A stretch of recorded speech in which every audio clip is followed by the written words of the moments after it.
Last night I picked up my first Specialized bike that I've had in a very long time. I think my last one was an Epic many years ago. So as you saw in one of my videos, I've changed bike shops and they're a Specialized dealer. Got my hands on the new Stumpjumper. So this video, I'm going to show it coming out of the box. I generally don't like unboxing videos like I've mentioned before, especially like electronics and phones and all that. I just show me the phone, not the box. But this is a bike. So let's see what it looks like coming out of the box, and I'm gonna start to put it together. So I've got a few minutes. I just came home from work, just stopped by for lunch to grab something from the house, and I'm just gonna kind of take this thing out of the box. So the goal is to get it ready for Saturday morning. I hope I have enough little windows of time to get this thing out of the box and put together. Now, just an FYI, most bike shops will not allow you to take a bike in a box for liability reasons. My bike shop has validated my mechanical skills, and they're a supporter of me, and I'm on the team, and they know I have a full range of tools at the house, so that's why I do this. I just like putting these things together. I like knowing the bike inside and out, so that's what I'm going to do. I'm going to pull it out and start to put it together. So I went with the blue color, and this is the Stumpjumper 29er. This is my new project. I'm going to talk about it in another video, but I'm going to do a lot of comparisons, a lot of testing with this bike, so I'm really excited. First thing I got to do is put the seat post in so I can clamp the bike in the work stand so I can start to put it together. This looks like a really good saddle. I like the shape. Pretty good cushion. It's got the anatomical cutout. So this is a cable actuated dropper seat post, and it looks like Specialized didn't run the cable, so that'll be something I'll have to do. That'll probably be the last thing that I do. All right, let's lift the whole thing out of the box. I'm really going to be curious what this thing weighs. So I'm going to set this on the ground, we'll put the seat post in, and then we'll put it in the work stand. So with bikes like this, I take pictures of how it's packaged, and I'm going to label the pads because this is a test bike. And it's a project bike, I should say. And with my project bikes, there's a chance I may sell it at the end of the project. Just to let the cat out of the bag a little bit, I'm going to be doing a lot of comparison with my Trance. And at the end of the project, only one bike stays in the stable. Which one will it be? I do not know yet. So I may be shipping this one out when the project's all said and done. Or maybe not. That's about as far as I have time to get today. I'll probably get back on the project tonight. But look at that short little stubby stem. Oh, I love it. So glad bikes are getting longer in the top tube and shorter in the stem. Back home from work, and I have a little window of time to work on the bike some more. So, been sitting in meetings all day, like all day. So this is nice. Not quite as good as getting a ride in after work, but still nice therapeutic way to unwind. Making progress. Now I'm to the box of parts. Reflectors. Some pretty rad flat pedals. What else we got in here? Oh, nice chainstay protector. And the SWAT cover. I'm really stoked about using the SWAT system on the Specialized bike, so where you can store stuff in your down tube. So that's the cover for it. Never used that before.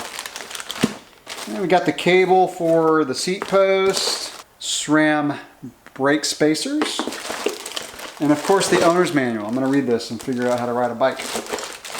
Oh, and some tokens, some RockShox tokens to adjust the volume in the fork. All right, I was wrong. That's not the chainstay protector. That goes with the SWAT system. So I'm, like I said, I haven't had a Specialized bike in years. Figuring this out as I go. And valve stems. So that's going to tell me there's tubes in these tires, which I was really hoping that Specialized just put the valve stems in. I hope there's tubeless rim tape on these rims. I think there is. I hope there is.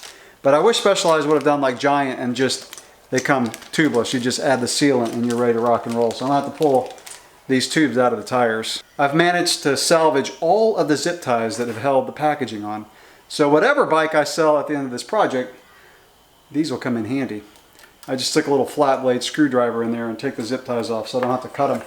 Now what's really nice, and this is the way other bikes have been that I built, is the hoses for the brakes are already cut and ready to go. No bleeding necessary. Specialized did include a nice down tube protector, so underneath, I always put this kind of tape underneath the down tube. I did this before bike companies were including this. Actually, there's one already there, so this is either a backup or it goes somewhere else. It looks like yeah, it's down tube. So I guess I got a backup one. That's actually really cool. Thanks, Specialized. And yes, I am going to remove the dork disc. You think I'm going to leave that on? After my video of how to remove a dork disc, I had so many people say, yeah, you should leave it on, which on a recreational bike, absolutely. But if you tune your derailleur right, you do not need a dork disc. This thing, I ought to just leave it on to show you how long it'll last on a real mountain bike trail. The problem is it would break off at a very inopportune time and I'd be stuck with a dork disc floating around. Look, dude, there's no way a dork disc is gonna stay on your bike on a rough downhill. It's gonna come off the first rough downhill and look like that. And then you will look like a dork. So yes, we are taking it off. Dork disc. I'm totally digging the SWAT system. It's got a little Allen wrench set that comes with it. So that goes on the bottom here. That is really cool. And now we take out the tubes. You know, Specialized didn't include sealant.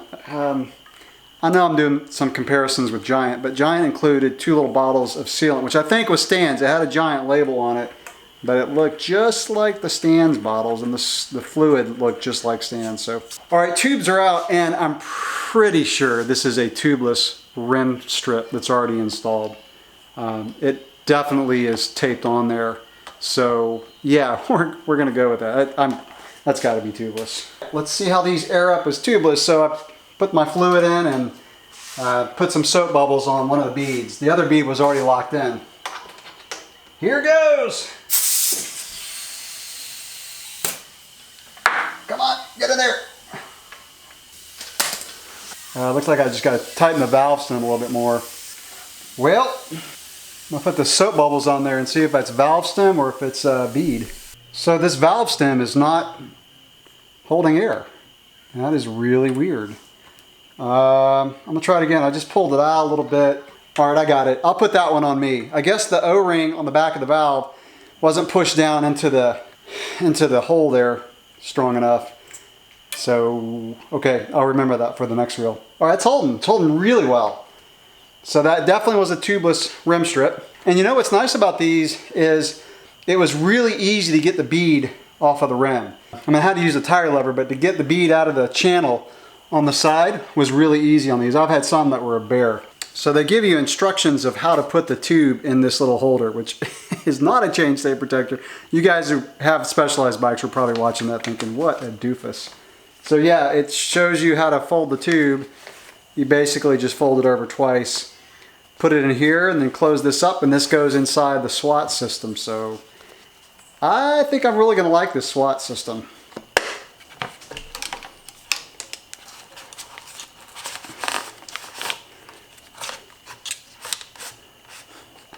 Look at that. Sweet. It's coming along. I've got it on the ground now, setting up the command post. And Specialized says 17mm gap between here and here. So I had to cut the wire all the way down so that'll install easily in the seat post. All right, it's finished. This is a really, really nice looking bike. Just a couple things I want to mention before I wrap up the video.